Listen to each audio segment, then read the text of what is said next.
بەناوی خدای بەخشندەی میهرەبان خۆشەویستانی کەناڵی ئاسمانی پەیام بینەرانی بەرنامەی ڕچەی زانایان سەلامی خوای گەورەتان لەسەر بێت لە هەر جێگایەکان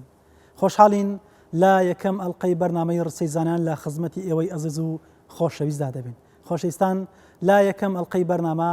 دەڕۆینە ژیانی خزمەتی مامۆستای خوالێ خۆشبوو، مامۆستای زانا، مامۆستای قازی، مامۆستای نووسەر، مامۆستای شاعیر، مامۆستا ڕەشاد موفتی ڕەحمەتی خوای گەورەی لەسەر بێ. لە دەستپێکە دەڕۆینە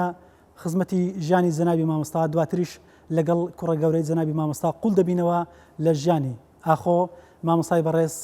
لەکوێ لەدایک بووە، واروەها ژیانی دراسەتی مامۆستا چەند و چۆن بوو و لەکوێ خزمەتی کردو و تارانێک کە دوایەتی ئەو دەزن و سوبەرهەمانەی مامۆستا هەیبەوەی ئەو بەرهەم و توانانێک کە مامۆستا لە دوای خۆیدا جێی هێشتووە ئاشنای ئێوەی ئەزیز و خۆشەویستەکەین. ئێوەی ئەزیز تا دوا ساتی بەرنامە بینەرمان بن، فەرموون لەگەڵمان بن. زانای ناوداری کورد ڕەشاد موفتی لە ساڵی 1915 لە قەڵای هەولێر لەدایک بووە و باوکی تا ئەو کاتەی لە ژیاندا موفتی شاری هەولێر بووە و هەر لە سەرەتای مناڵیەوە چاوی لە ناو خێزانێکی دیندار و زانستخواس هەڵهێناوە و دواتر لە شاری هەولێر چۆتە قوتابخانە و بەڵام بەهۆی ئەوەی باوکی خۆی تەرخان کردووە بۆ فێرکردنی زانست ناچار ئەمیش وازی لە خوێندنی قوتابخانە هێناوە و دەستی کردووە بە خوێندنی زانستی شەرعی لە مزگەوت و حوجرەکاندا وەک تەفسیری قورئان و فەرموودە و زاراوەکانی فەرموودە و زانستی فقه و ئادابەکان و لەگەڵ زانستی مەنتیق و گەردونناسی. لە ساڵی 1943 باوکی ناردوویەتی بۆ زانکۆی ئەزهەر لە میسر بۆ ئەوەی زیاتر لە زانستە شەرعیەکاندا قوڵ ببێتەوە. لە زانستەکاندا و بە سەرکەوتووی توانی قۆناغەکانی خوێندن ببڕێت و پاشان گەڕاوەتەوە بۆ هەولێر و لەسەر دەستی باوکی زیاتر فێری زانست بووە و دواتر لەگەڵ چەند هاوڕێیەکیدا لە مزگەوتی گەورەی ناو قەڵای هەولێر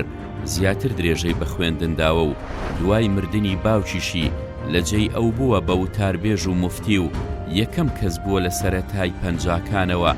لە شاری هەولێر وتاری هەینی بە زمانی کوردی داوە. زانای ناوداری کورد ڕەشاد موفتی یەکێکە لە زانا هەرە بەناوبانگەکانی کورد لە خێزانێکی زانستخواز لە شاری هەولێر گەورە بووە. نزیکەی 500 بنەماڵەکەی قوتابخانەیەکی ئاینیان هەبووە لە ناو قەڵای هەولێر کە تیایدا زانستخوازان فێری جۆرەها زانستی ئاینی بوون و لەسەر نەفەقەی باوە گەورەیان کە ناوی مەلاگچکە بووە خەڵک خوێندوویەتی و چەندەها زانای بەناوبانجی بۆ گەلی کورد پێگەیاندووە، وەک زانای ناوداری کورد مەلا ئەفەندی کە ڕۆڵی زۆر گەورەی بینیوە لە بڵاوکردنەوەی زانست و زانیاری و ئەدەب لە کاتێکدا کە زانکۆ قوتابخانە نەبووە. ئەو میراتەی زانایانی کورد لە بواری فیکری ئیسلامیدا هەیان بووە پایەکی سەرەکی جیهانی ئیسلامی و ڕۆڵی بینیوە لە وریابوونەوەی ئەدەبی بزوتنەوەی سیاسی و وشیاری کۆمەڵایەتی.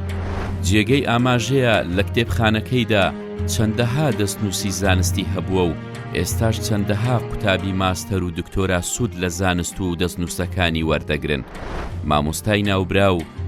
لە 12 نۆی 1992 کۆچی دوایی کردووە.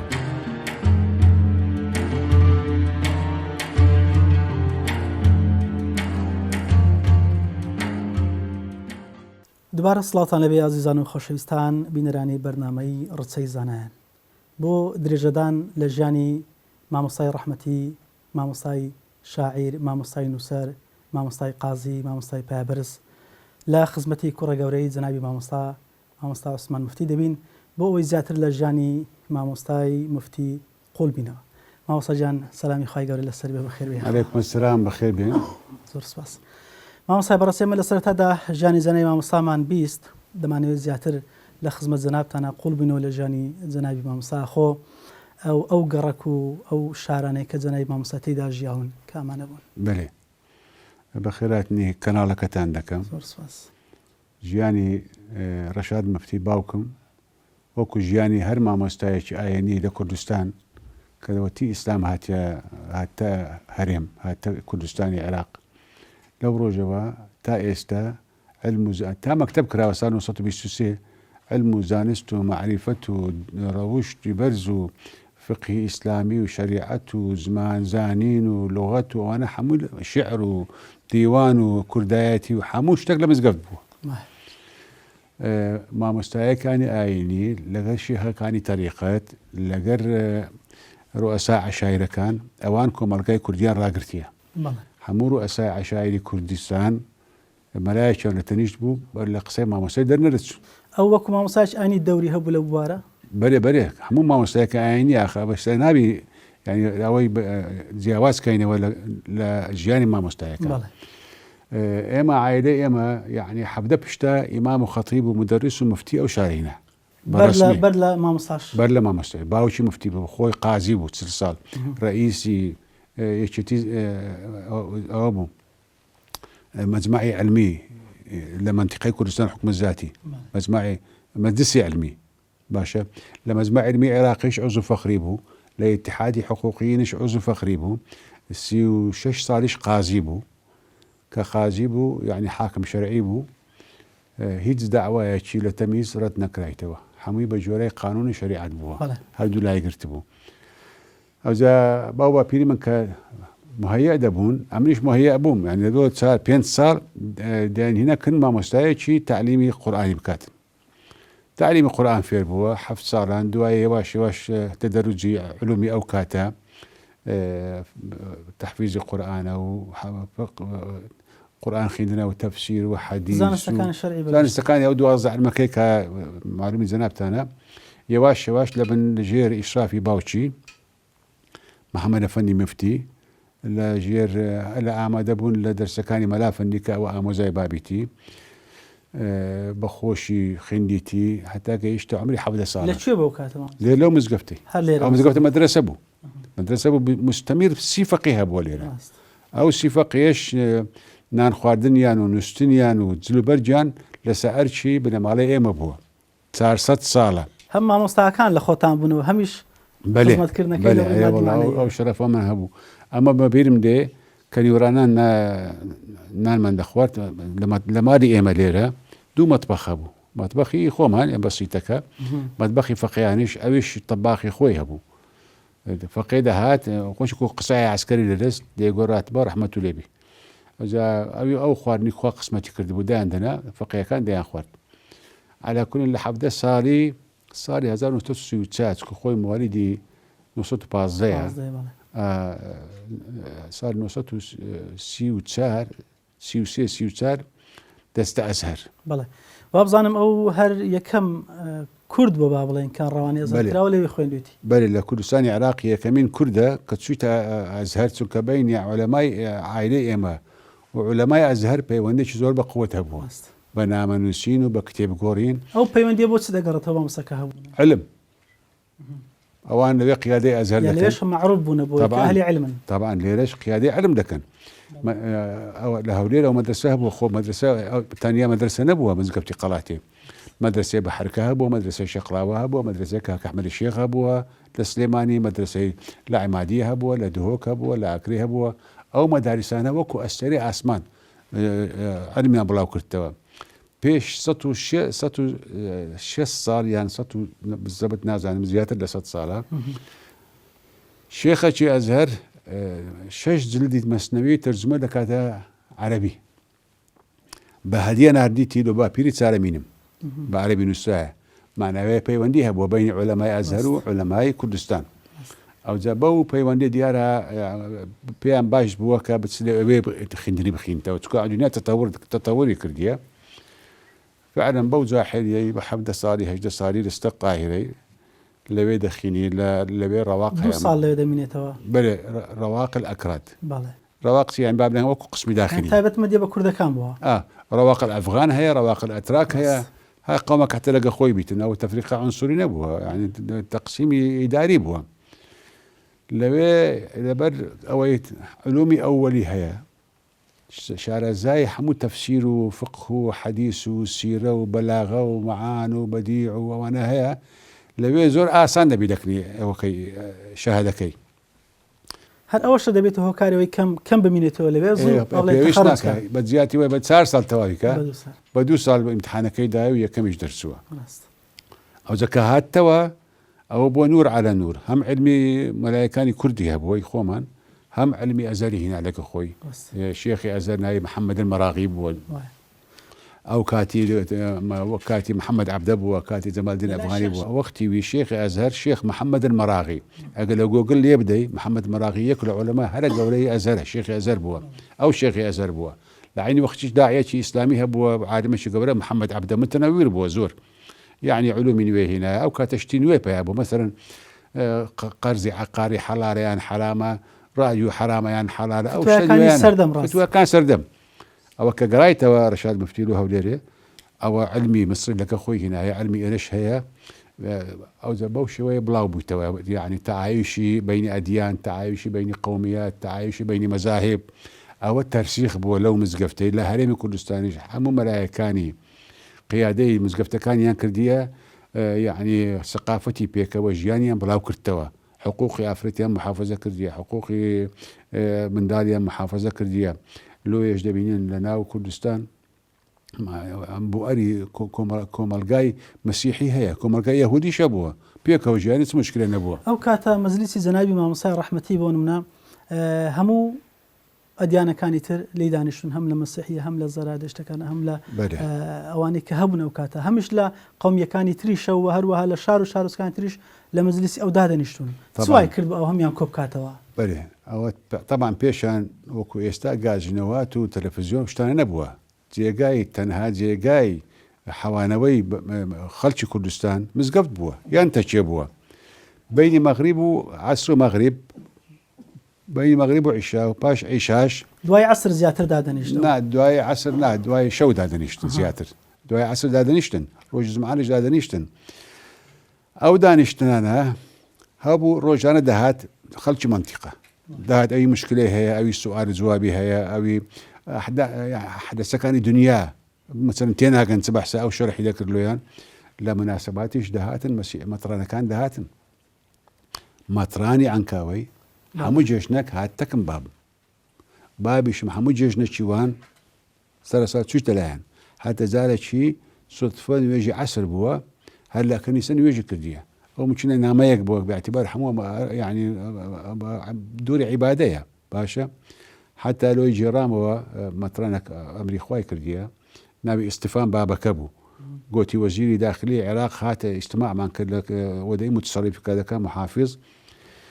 گوتی ڕەشاد ئەفەندی داوای کرد کە تەلەبەکانی علومی دینی فەقیهەکانی عەفا بکرێن لە خدمەی عەسکەری گوتی وەزیرەکە موافقەی کرد گوتی ئەمنیش هەستم گوتم کاکە ئەمەش مەسیحی تەلەبەی دینیمان هەیە ئەمەش داوای عەفا دەکەین گوتی قبولی نەکرد گوتی ئەنگۆ نابی گوتی ڕەشاد ئەفەندی هەستا گوتی نابی دەبی ئێوانش قبول بکەن ئەوانش تەلەبەی دینینە ئەوانش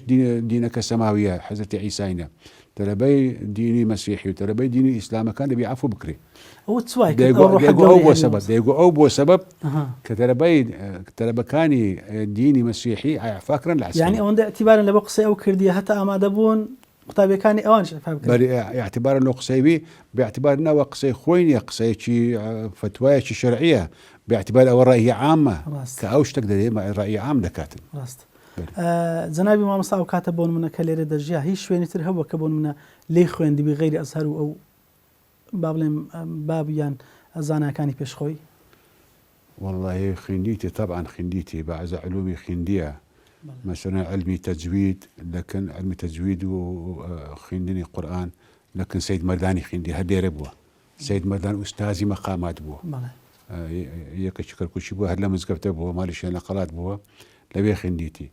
براي خون بريم علومي عروز وشعر لكن بابي خنديتي يعني محسوبة سطح نوات علمية أو ما مصانك ما مصان رحمة الله خويندون زيادة تشين وانا كزقبن نابت لبير مابن والله العائلة إخوة معنا يعني علماء أزهر يعني بيسان هم صايدين وما شاء الله لا والله بيوستان نبوت كوفان درسيان دايا أو كتاب يعني كلا جير دسي أو بون منا إجازة زانستيان برونا مي زانستيان ورقرتوا أجر لبيرت ما بن أخو ماون يان أوانك والله زور أي لبير ما مشهور باسم كيس باستكين زور بواضحي لبير ما دكتور نايفة كابو لما لأزهر دكتوراه هنا أبو استأمري خواي كرديا أو دكتور نايفة لو منيجي ولا قلت فقيه بملقلاته لكن بابت بمني قلتيها طبعا أو أمانتها قلت تقريبا دميست أو كم أفندي تازهت بولا أزهر بيم قو أفندي ما مستعمل مش حظك كم اسمه أزهر بس إمكانية منية قلت بيبرو ترتيبي كردبو قبول لوي دەرێتن سندی خوار گوتی 4 ساڵ ئەو مەسرفی منی دەنات گوتی بەنگۆی گوتیە گوت من ناوەڵی بەخۆی ئەوش نردی بەخۆی یادیتی ئەوە نەقلەن لە دکتۆر نایفی مشونە کوڕەکانی ئێستامای دەزانن گوتم لۆ یان مەسرفی جەنابەتیدا ئەگوتی حد دینی ئیسلام هەیە من يعني صرف لەسەر عولەما و فقهی ئیسلامی خێرێکی گەرە زۆری هەیە گوتم وەڵا بەمەی نەگوتیە یعنی ستری کردیە يعني پێی عیب بوو باب ئیزهارکە کە منەوەم بەخێو کردی بەس ئەوی اعترافی کرد پاش وفاتی دەرێ ئەمن پێڕاگەشت دکتۆر نایف تەلەبەی ویە ئەو جا هەر دێگو ئەمن تەلەبەی مامۆستایمە ڕەغمی وەی کە دکتۆرای زەی فەخرە لە هەمومان ئەی مامۆستای ترە گەر هەبن مامۆستا ناویان باسکەیت مەلا ئەحمەدی باداوای هەبوو ئەوش ئەمری خوای کرد ئەوش مەلاشی محتەرەم بوو لێرە مەلاشی نەجیب بوو مەلا زەردیسی شەر لەکنی خوێندیە وەری عەلمی لێ وەرگرتیە مەلا ڕەسوول هەبوو لە مزگەفتی شێخسانی لە مەحەلەکەی لێرە ئەوش نەما ئەمری خوای کردیە مەلا ڕەسوولیش يعني من جارك ثم خزمتي قدرت شنو لون ويش لودي أمي بيش أخوي يخست قام قلت مستغفر الله أستاذ ولا يجوز الابتلاء بالنكرة ما لم تفيدك عند زايد نمرة يعني تمرة جهيا قلت كودبي أو هبي كنت يوم ذكري قلت يتذكر أستاذي مني قلت أو أتفير بين الملائكة نعم تاني ببيشكهم ثم ببيش لكم أمري خوي كلاميش أو نوع آدابها بو مامۆستا جان ئەگەر بە ئەرک نەبی بڕۆینە مزگەوتی زەنای مامۆستاکە وتاری لێ خوێندوت ئەوە جێی باو باپیرتانە جێنگۆیم ئەمە فەخر و شانازێمێ طبعا ئەمە لە خزمەتی ئاینی و ملەتی خۆمانین لەو مزگەفتەش علوم دەرچووە مۆسیقا دەرچووە مەقامات دەرچووە فەنی خەت دەرچووە کۆبوونەوەی ئەحزابی کوردیش لەو مزگەفتە بووە یەکێتی قوتابیانی کوردستان لەو مزگەفتە بەیانی یەکەم دەرچووە هەم منبعی شەمسەدین مفتی مامم شەمسەدین مفتی یەک لە قیادەکانی پارتی بوو لەگە عەبدوڕەحمان گۆمەشینی لەگە فازیلی سەعید ئاغای لەگە ڕەمزی سەعید ئاغای لە قەڵاتێ بوون ئەوانە نەشاتی حزبیان هەبوو لێرە ئەوە دەکە لە خوارەیە پیشان دەدەم لێرە بەیان و نەشاتی حزبیان دەکرد يعني هم منبعي كرداتيش بله هم منبعي كرداتيش بو هم منبعي توعية قومي بو هم منبعي نشر ثقافتي بيك وجيان هم منبعي حل مشاكل يعني مشاكل عوائل لهوليره هل رح الكرايه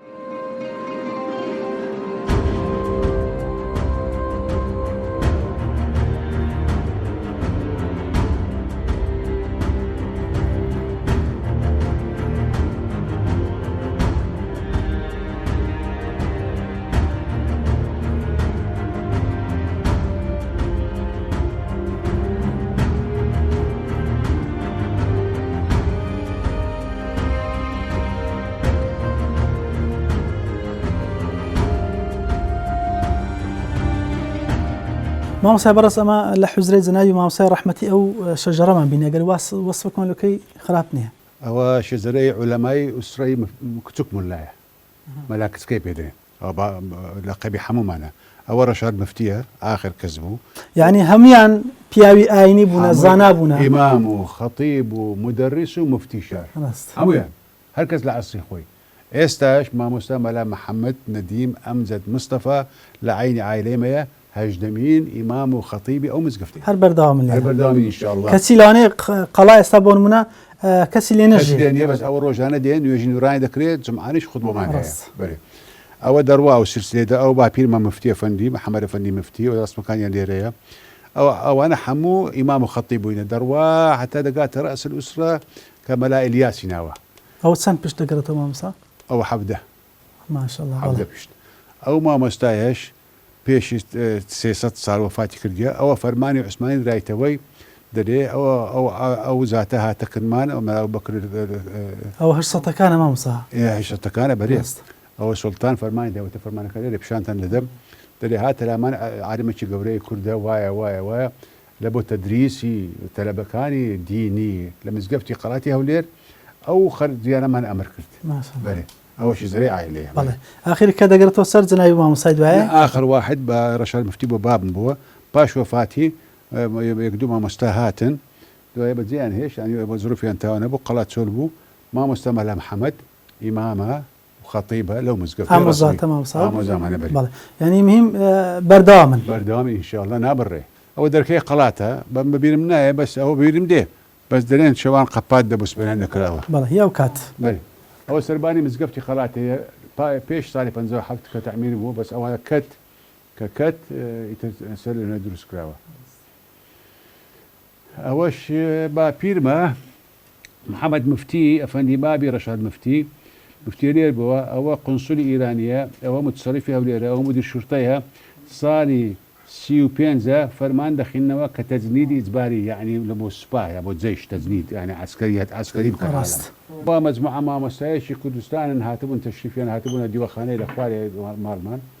هاتبوون یعنی دەبوو عینی ئێرە کوێ مامۆستا ئەوە دیوەخانەی مایە لە خوارێ ئەوش هەلێرەیە لە قەڵاتی یعنی هەولێرێ پاش وەفاتی دیوەخانەیە هاتبوون هەر بەردەوام بۆ دیوەخانە ئیمەلایەنێ عولەما ئەوەش ئێستا ئەو جێ ئەتو لێ ئەستا ئەو جێت لێ ئەو قەرمێ بەسەرکەتی جناب ڕاست دێرێ ئەو تا ئەگەر تەماشا بکەین دەستکاریش کراوە بەڵام ئاواش نییە طبعا کرایە لەکوڵین دیار نییە وا پیرمەێنێ ئەوە ئەزی نەفەنێ لەستە قوتبی وەرێ ئەو ڕسمەی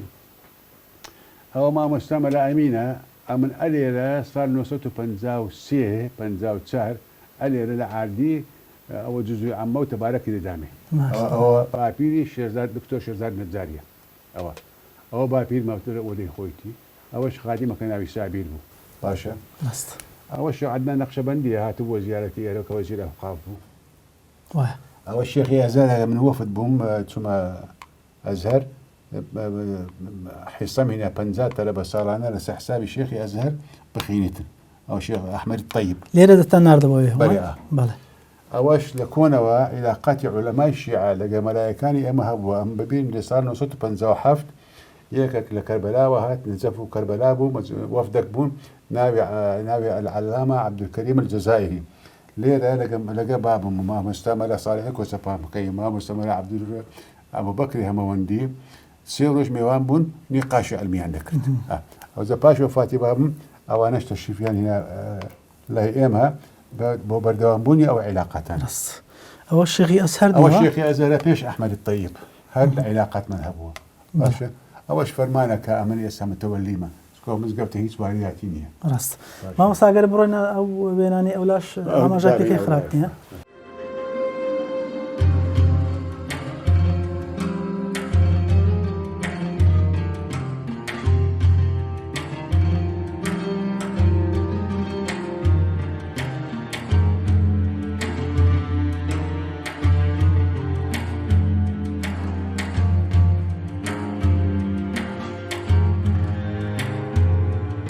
ئەوەش تەماشا دەکەم هەمان شەجەڕەیە بەڵام بە شێوێشی تر ئەگەر ئاماژە شوێ بکەی ئەوە لە عولەمای شیعە کە هاتن زیارەتی ئێمەیان کرد بۆ بەردەوامبوونی پەیوەندی زانستی و شتانە ویستیان عیلاقەتەکە یعنی ببیتە مەحەبەت زیاتر ئەویان لەوێ حیاکەیان هەیە لە کەربەلا جێیەک هەیە پێی دەڵێن مەشفەل مەختوطات لەو مەشفایە یعنی چ مەختوطەکی قەدیم هەیە ئەوان چا دەکەنەوە بەعزە مەختوطاتمان هەبوو ناردمان چاچیان کردەوە ئەویان هینا بە هەدیە عین شێزەری عایلەی ئێمەیە ئەوە حیاکە کرایە حیاکەیە ئەو ساڵی چەند بووە مامۆستا بزانین ئەوە 98 یعنی هەتا بوو دوایانەش ئەوان هەر هەویستیان ئەو پەیوەندی بەردەوام زەر بەردەوام ڕاست ئەوە عەزیزی ئەفەندیە ئێستا دکتۆر بەشیر نائیب ڕئیس بەرلەمانی عێراقی نییە ئەوە عەزیزی ئەفەندی نائیب ڕئیس بەرلەمانی عێراقی ئەو کات ساڵی 54 ڕاست یعنی مەلا بەشیر تەمام دکتۆر بەشیر تەواوکەری وەیە ڕاست باشە ئەوەی ڕەشاد مفتی 15 وەلایەتی 92 وفاتیتی ئەوە بابی محەممەد ئەفەندی مفتی ڕسمی بۆ ساڵی 45 وفاتی کردێ ئەوە مەلا ئەفەندی مامی مفتی ئەو بووە هەر فترە یەکێک بووی تەعمیدی ئوسرە ئەوە شێخ زەمید ئەفەندی ساڵی 1990 وفاتی کردێ ئەوەش ڕسمەن مفتی هەولێری بووە بابی وەش شێخ عەلی ئەفەندی ناوەکەی لێرەیە ئەویش مفتی هەولێرێ بووە باشە ئەمە عولەمای کوردستان یعنی زۆربەیان ناحیە عیرفان و تەسەووفیان هەیە عولەمای عایلەی ئێمە طریقەتی نەقشەبەندی من یەک لە پرسیارەکانم ئەو بوو کە دواتر ئینشاڵڵا دەڕۆینە سەر ئەگەر وەرسمانە تەواو بکەین لە خزمەت دەمین ئەوە شێخ حیسامەدین نەقشەبەندیە کە ساڵی 44 وفاتی کردیە 44 43 لەکی وایە ئەوە شێخی طریقەی نەقشەبەندیە ئەو هیچ عیلاقەی کۆمەڵایەتی هەبوو لەگەڵتانە طبعا علاقەی علمی، علاقەی تەسەووف، علاقەی طریقات، کچی خۆشی دا بۆ شێخ زەمیل ئەفەندی یعنی ئەو علاقەی مساهرە هەبووە. ئەوەش فەرمانە کە سوڵتانی عوسمانی دایکتی ئەوە رافع توقيع رفيع الشان هەڵگری ئەو فەرمانەی پیاوی گەورە بە مەزن خاقانی ئەوە پێدەنە خاقانی مەولانا أبو بكر سيما بشامدا زيد علمه أهل علم صاحب فضيلة أولب أهل علم صاحب فضيلة بويه أو مع شمان ودانا له تربكاني قلاته سنة 28 وما أو ألف هزار وسط بيستوهشتي إزري دكاسي ست صار زيادة.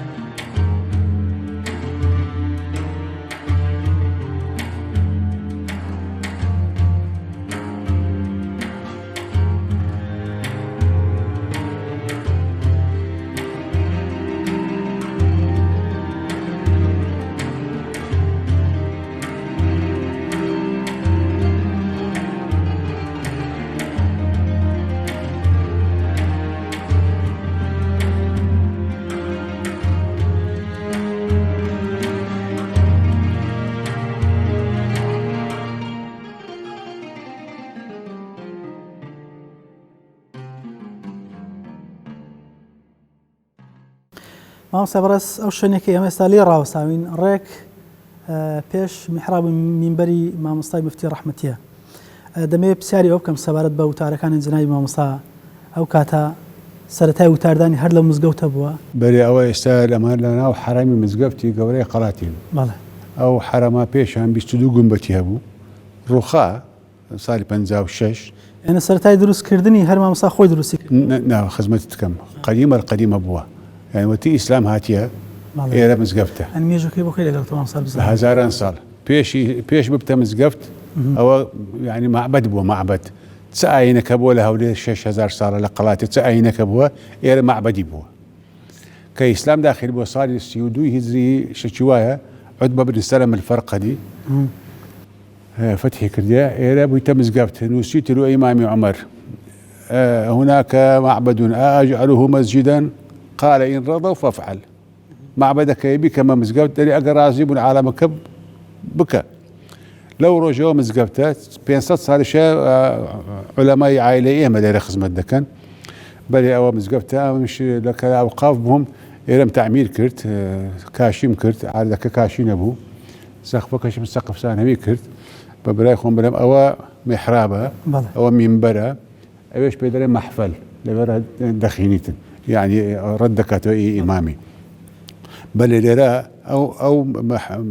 منبرا داركي 1132 بردكي هناك كان لتياي كان السروة لرا علماء يما خطبة عندها صار صوت بنزاوسيش هي كم خطبة رشاد مفتي داي بكردي أو تثبيت كلا كثير بل لك خطبة بكردي بخوان توبة عربي دي بعربي دي أخذ هم لسان قرن ما مصايد لهم ما وتي خطبة داي وتي حياتي خطبة داي بعربي بو هرب عربي بو بله نك أو حمو خطبة كان كردستان إلا لو عزينا بيتن وراني دوات الكود صون بو كردي ما مصا فكري كردوا شريعة الإسلام عالمك عربي نازاني شلون تبغين عالمك غير بالشرح كان حكومة مانعين بوكاتا نعم تدخل نكرتنا دينا وعلاقة نبو نخير بله وليرة ايواران على رمضان سيروج علي ردادنيش بيني عصر باش عصر زور مشوق بو محاضراتي وقسكاني ليرة خردبونا وحمو اهلي قراتي وغيري قراتي جدهاتن ادير على منطقه دقوت نويج جوجنت ليرة ذكرات جمعه ليرة ذكرات جمعه بربو إيرا جیاوازی خطبه مامۆستا لەگەڵ مامۆستاکانی ئەو کاتە چی؟ جیاوازی ئەو متأثر بوو بە خطبای مصر و فصاحة و بلاغة و تشويق و حكايات هنان يعني جذب انتباهي يجوا إليها سرنزي بسري رالي شاشة بخوي وكاتب بلي يعني إحسان شيرزاد كتابة شنوسية لسهوليره بحثي بيدا كاتن طبعا زور مؤرخين بحثي ده كان دلي يكلا هذا خطيبة كان ممتاز بوه فصاحة بلاغتها بوا منطقي بقوة شيء بوا رمزان سكشي زيادة بل ليش علمي كلام خندراية علمي كلام علمي مخاطبة علمي تأثير كردني عالم هبوا يعني دواية صدقي هبوا لقري عقيدة خوي بل هيت لو تاركاني بون من تومار كراوي نبون مسابقاتها والله خطبة جمعة بيكتو خوي أجنبي يكتو مالي كل وقت خوي ما يا نزلنا شيء بس خطبة كاني أو تراني كدايتي أخذ سي شيء ويا بله خطبة كاني جمعة ليلة أويك وعزة كاني لو مزقفت دايتي بونا كاني آيني مولدي بيغمبرة إسراء ومعراجة ليلة القدر السنة الهجرية لو أنا لما زقفت كان مستمر وتالي داعي أو ربط شي باش اللي قلت تصوفها وبون من هيت بون من علقي ذكر بابتانا هبو ذكرى بلي حلقة ذكر اللي رهبوا حلقة ذكر نقشبندي نك وقت باب يعني كم تربو بردش يعني طريقة شي نقشبندي بوا نقشبندي بوا حمو علماء إسرائيل ما نقشبندي لكردستان دول الطريقة الرئيسية هي نقشبندي وقادري نقشبندي بيدرين خانقة قادري بيدرين تشيا هل لنا وحرم مزقوتي بوا ناو حرمي مزقبتي أنا وندري متأخري بردشان هذا كنت خلوي نقشبندي دبي خلف حجاب بي وخافت بي كاتم بي يعني دنج درنيتن بس وقتي بقى بيرم لسرباني كراية ودك هبو لسرباني بس تمني وتارخويني زنايب ما مصطفى لكي ودس بيكدو تاكي بردوام والله ناتهم بالضبط بلين ناتهم بالضبط بلين فلان عمري حفتاو 6 سال هو بلا 20 سالية يعني زيت لنيو قرن أو خد بيداه هر ليرة بخد بكان هر ليرة لا سالك لسليماني وخطيب بو شكله بي قاضي بو شش حفت ما نجيش لك كل شيء خطيب بو قاضي بو هلا ياخد بيداه دمي باسي هندق لدس نسكاني ما مصاب كي ما مصاب بله أواني كلا دواي خوي زي هشتون بون منا بنا بانكترين يعني كا أو مولود نامي تاكو استاك الشر مولود خينا كان هرب ودس بيدك وبناي خدا من دكم ابتدائية أو مولود نامكي ما مصير رحمتيه دزون سكاني شدي بون منا أواني كما ونتوا أواني تساب كرايا مولود نامي أو شاز دمين يعني حب دمين والله زار كراي توا من كديتم يعني معراجنا مشي هيا معراج بيغمبر قيامتنا مشي هيا عبانا مشي هيا أو أنا حموت مارك بدنجي عبانا ما أهلي كساي بيدرن أو شيعة كان أما درن أهلي عبا أو خد بكاني جمعية أو ليلة يعني أو أنا خد بكاني أو خد بكان جمعية أمن نمونة جباردية يعني نمونة هنا بنزاوتار خطبة هي للصالح بنزاوتار حفتة هي لقدو جيجني ونيا جيجني قربان رمضان حمو صالك إيش ليلة بنزاو هش خطبة هي يعني روسا كاني هموي نسيو توا بل نسيت بكردية حموي بكردية برك عربية ويكرتي كردي راست مثلا إن الإنسان في ذاته إثبات مشاعره واختلفت اتجاهاته أو زبرك شنو السبع عربي ويكرتي كردي أو أنا حمو أو كاتب ما وصلت له خطبة دانشتي وانيا طبعا خطبة كاني نقل السر ورقيد أخوين لو يا رجال صيدك نا نقاط رئيسية بس روسا نقاط رئيسية ورقة وشي أي فوري له بتسار باش بدري جاي أو هذا خين ولا بيستاهل لمصر هيت ملايك هيت خطيبك ورقة ناقري ورقة بقري عيبة هيت ملايك ناس تسأل من بلقى حافظ قرآن النبي وتاركاني لقل سردم درويشت وكاتا زور لقى سردم درويشت مشاكلي باسي حفظ بون منا باسي ذكرت مثلا أخبارك هاد قلت يا وتشوفين سرمانجي بله رواد فضاء سرمانجي عالم أمريكان دانا عالم قلت ونيا دروية لو خد بباسي كنت قلت إنه خير درونية أو لا قرآن أو شتانا هيا نزري بيداوا مثلا درت حكومة سلفة عقارية ده بقرت بس قازان زي اللي قلت أنا والرباية أو سلفة أو فتواي ده قلت والربانية أجر خانية كلو السكناي بي لبو زخرفة وشتوانا بيت بس أو همي برستان كوتان كردوتو تارنيكا أما كتوم كرتا خطب شهر ربيع الثاني راست باشا أو ها دروة همش بزياد أنا تاريخي لسر مسني وان نسيت أوتلي هي زادوليش يمكن يعني ها كنت هنستكيل ودارنا راست أو خطبة بحثية بحث يوم عاشوراء أو خطبة ثانية التسويف من الشيطان يعني بدل أو بيستيقظون منا رقمي بركة صفحة أو خطبة دبي ليرة راسته وإن الله يأمر بالعدل والإحسان أو صفحة بيستويك باسداد أو أتدرون من المفلس أو عناوين خطبة كانت فيها أو أناش فارست دواتريش بلد أو إذا تبي أو تفصيلك دست خرج ما أوش مؤلفاتي تي بعضك لمؤلفاتي العلوم اللدنية في الطريقة النقشبندية سيرة الشيخ حسام الديني توسل بالأنبياء إيه مدرين توسل الحياة بعض مذاهب دليل توسل اختلاف هي أولا قد توسله ترجمة حياة سيد أحمد الرفاعي أو أنا يعني رموزي إسلام أدعية وأحاديث يعني حمل لو الاتجاه خريف هم بخون يستحموا قد خويت دواتر برستان كوتان كردون أمن كوك من كله استاخي أصلي كم هرقرتيا أو باش اللي تان كردون تبع ما مصاونة والله تبع وزهدي دبي تفرغي دبي يعني إيش دبي إمكانياتي دبي خاي جورا جوري بردون كادر زي عليك إن شاء الله يا ربي خوما فوقتنك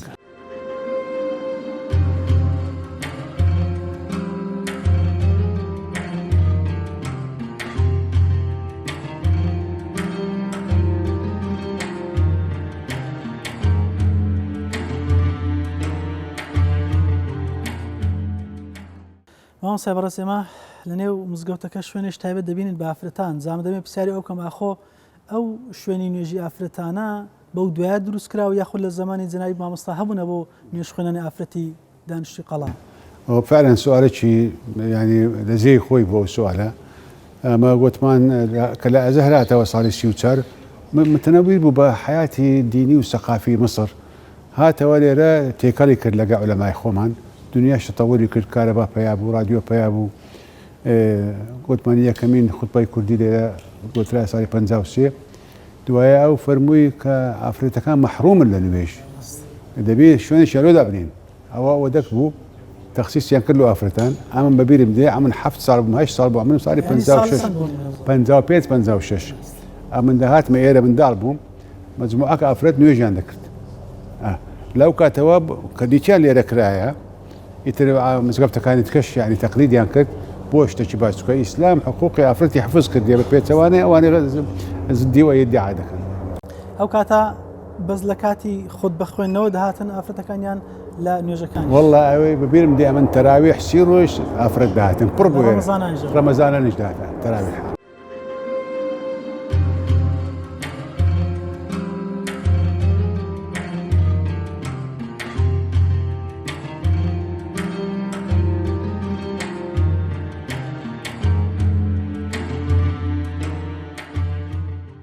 مامۆستا جان زنای مامۆسای ڕەحمەتی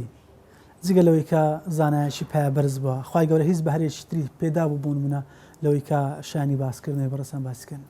والله وش سؤالك قرقة حقيقة طبعا لو أجواء علمي وآيني قورة بوا وخوش موهبة هبو موهبة شعري هبو هذا خوارزق موهبة أدبية هبو موهبة حفظي هبو دائما لو وديبي قرآن وحديث ولقى حافظ شيرازي أشعارك هاي دخين زور سريع البديهية جو قتل بن قصان ندم يعني بون مكاتك كسيك موازق صق دبو دكرا وڵامەکەی خێرا و سریع ببوون شتێک خۆش شێ باسکەی سەبارەت بۆ والله زۆرە ئەمە کتێبێکمان هەزار ڕەحمەتی لێبی عەبدولغەنی عەلی یەحیا داهاتە مەجلیسی ڕۆژانە 100 قسوور ناوای نووسیە مەجلیسی ڕەشاد مفتی زاوی دەبیرمە موجودە ئێستا دەستخەتە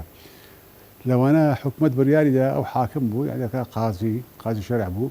حاکمەکان 1.6 متر ئاردیان بدا تێرە مەسیفی وەکو ئیمتیازێک لێیان دەبایە بچی 50 دینار بدەی ڕسمی یەکەم ئەوش لەگە حاکمەکان چوون ئەو محاسبی وێن دەرێ ملحید بووە دیارە حەزی لە ڕجال دین نەکردیە کە وەسڵەکەی دەداتێ دەرێ ڕەشاد ئەفەندی ئەتوو خێر لەو ئادەی نابی ئەوش دەرێ لۆ دەرێ وەڵە ڕقمت مەشئومە ڕقمی وەسڵەکەت سێزدەیە ئەوش دەرێ کاکە وەڵی سێزدەی تەموز دنیا شامی شەریف بوو چادەی تەموز ئینقلاب بووی وە چتو هات ماشاءالله وڵامەکی خێرا سەردەمی قەزاوەتی جەنابی مامۆسای ڕەحمەتی سەردەمی قەزاوەتی دائما مشاكل اجتماعي بين جنوميت دائما طلاق تأجيل لك تقريبا يعني دتانين بلين للسطح انه الطلاق دعاوي طلاق الغاء ذكرها والصلح يعني ذكرت تأجيل ذكرت تأجيل في سبيل تابتوان أشياء بتوان بقسيبي مؤثر بو زور مؤثر بو وإذا كنت بيك بينوا سرتای قەزاوەتیش لە کەرکووک بوو 56 مانگ زانما یەکەم تعینی لە کەرکووک بوو 6 مانگ لە ئێمە دوای نەقەر بۆ سلێمانی لەوێ ساڵێکمە لەوێن دەرێش نوکتەی زۆر میهمی هەیە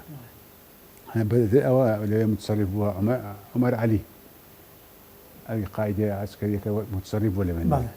ئەو ساڵی کە شێخ مەحموود تەرمەکیان هینە ئەو ساڵی کە لافاو بوو ئەمەش لەوێ قوتابی بووین ئەوجا لە مەجلیسێک دانیشتیە قازی سلەیمانیە و متصرف دانیشتیە ئەویش دەیەوێ بە ئیستیهزا بێ دەرێ